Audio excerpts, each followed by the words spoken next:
সারা জীবন এর স্বাদ মুখে লেগে থাকবে এমন একটা মাছের ডিমের ভুনা আপনাদের সাথে শেয়ার করব। এবং মাছের ডিমের কিন্তু অনেক উপকারিতা আছে। তো আমি এখানে কড়াই দিয়ে দিলাম সয়াবিন তেল, এরপরে দিয়ে দেবো পেঁয়াজ কুচি। আর মাছের ডিমের ভুনাতে অবশ্যই একটু পেঁয়াজ কুচিটা বেশি করে দেবেন, খেতে কিন্তু অনেক সুস্বাদু হয় এবং লোভনীয় হয়। আর ওই যে বললাম না, মাছের ডিমে কিন্তু অনেক উপকার আছে। আমার কিন্তু পেঁয়াজটা ভাজা হয়ে গেছে। আর ওই যে বললাম না, মাছের ডিমে অনেক উপকার রয়েছে। চোখের জ্যোতি ভালো করে, তারপর হচ্ছে শরীরে রক্ত বৃদ্ধি করে, এরপর হচ্ছে এতে প্রচুর ভিটামিন এ রয়েছে। আর এই তো হচ্ছে আমি এখানে আদা রসুন তারপর হচ্ছে জিরে বাটা, মরিচ বাটা, পেঁয়াজ বাটা একসাথে দিয়ে দিলাম। আমি কিন্তু হচ্ছে অফ ক্যামেরার পেছনে মশলাটা রেডি করে নিয়েছিলাম, স্কিপ হয়ে গেছে, কেউ কিছু মনে করবেন না, আমি মুখে বলে দিলাম। অবশ্যই কিন্তু মাছের ডিমের ভুনাতে একটু আদা রসুন বাটা দেওয়ার চেষ্টা করবেন। এখানে আমি মশলাটা কষানোর জন্য পানি দিয়ে দিলাম। এরপরে হচ্ছে দিয়ে দিচ্ছি হলুদের গুঁড়া, স্বাদ মতো লবণ আর ধনে গুঁড়া দিয়ে কিন্তু এখন আমি মশলাগুলো খুব ভালোভাবে নেড়েচেড়ে নিয়ে কষিয়ে নেব। আর এই মশলাটা কিন্তু খুবই ভালোভাবে কষিয়ে নিতে হবে। তো অবশ্যই বাড়িতে যখন মাছ নিয়ে আসবে, মাছের ডিম থাকলে কেউ কখনো ফেলাই দিবেন না, কারণ মাছের ডিমে যে উপকারিতাগুলো আছে আমাদের শরীরের জন্য অনেকটাই উপকারী।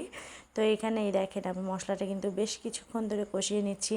আর আমি কিন্তু কন্টিনিউ আপনাদের সাথে ভিডিও আপলোড করছি না বা শেয়ার করছি না, অনেকটা অসুস্থ থাকার কারণে। তার জন্য খুব ছোট্ট একটি রান্নার ভিডিও আপনাদের সাথে শেয়ার করলাম। আর এই তো মশলাগুলো কষানো হয়ে গেছে, আমি কিন্তু মাছের ডিমগুলো দিয়ে দিলাম। এগুলো হচ্ছে রুই মাছের ডিম। রুই মাছের ডিম একবার এভাবে বাড়িতে বানিয়ে দেখুন, কতটা মজাদার হয়। তো আমি এই মশলাতে কিন্তু একটু মাছের ডিমগুলো ভালোভাবে নেড়ে চেড়ে নেব। আর আপনার চাইলে মাছের ডিমটা কিন্তু আলাদা বাটিতে নিয়ে কাঁচাই হচ্ছে ভেঙে নিতে পারেন।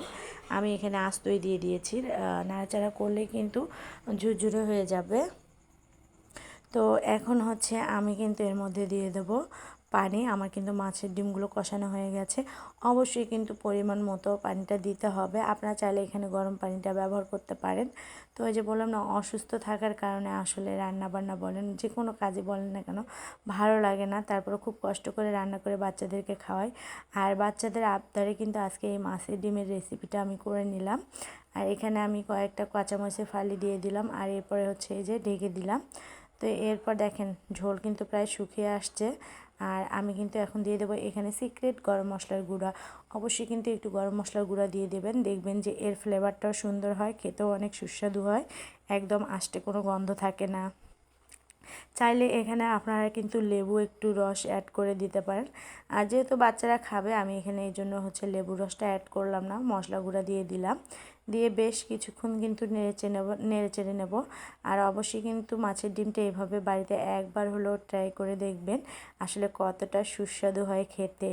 তো আমার কিন্তু রান্না হয়ে গেছে। আর এই তো আমি দেখেন একটা আলাদা ডিশে তুলে নিচ্ছি। আমার বাচ্চারা কিন্তু এই মাছের ডিম পেলে অনেকটাই খুশি হয়। তো রান্না শেষ।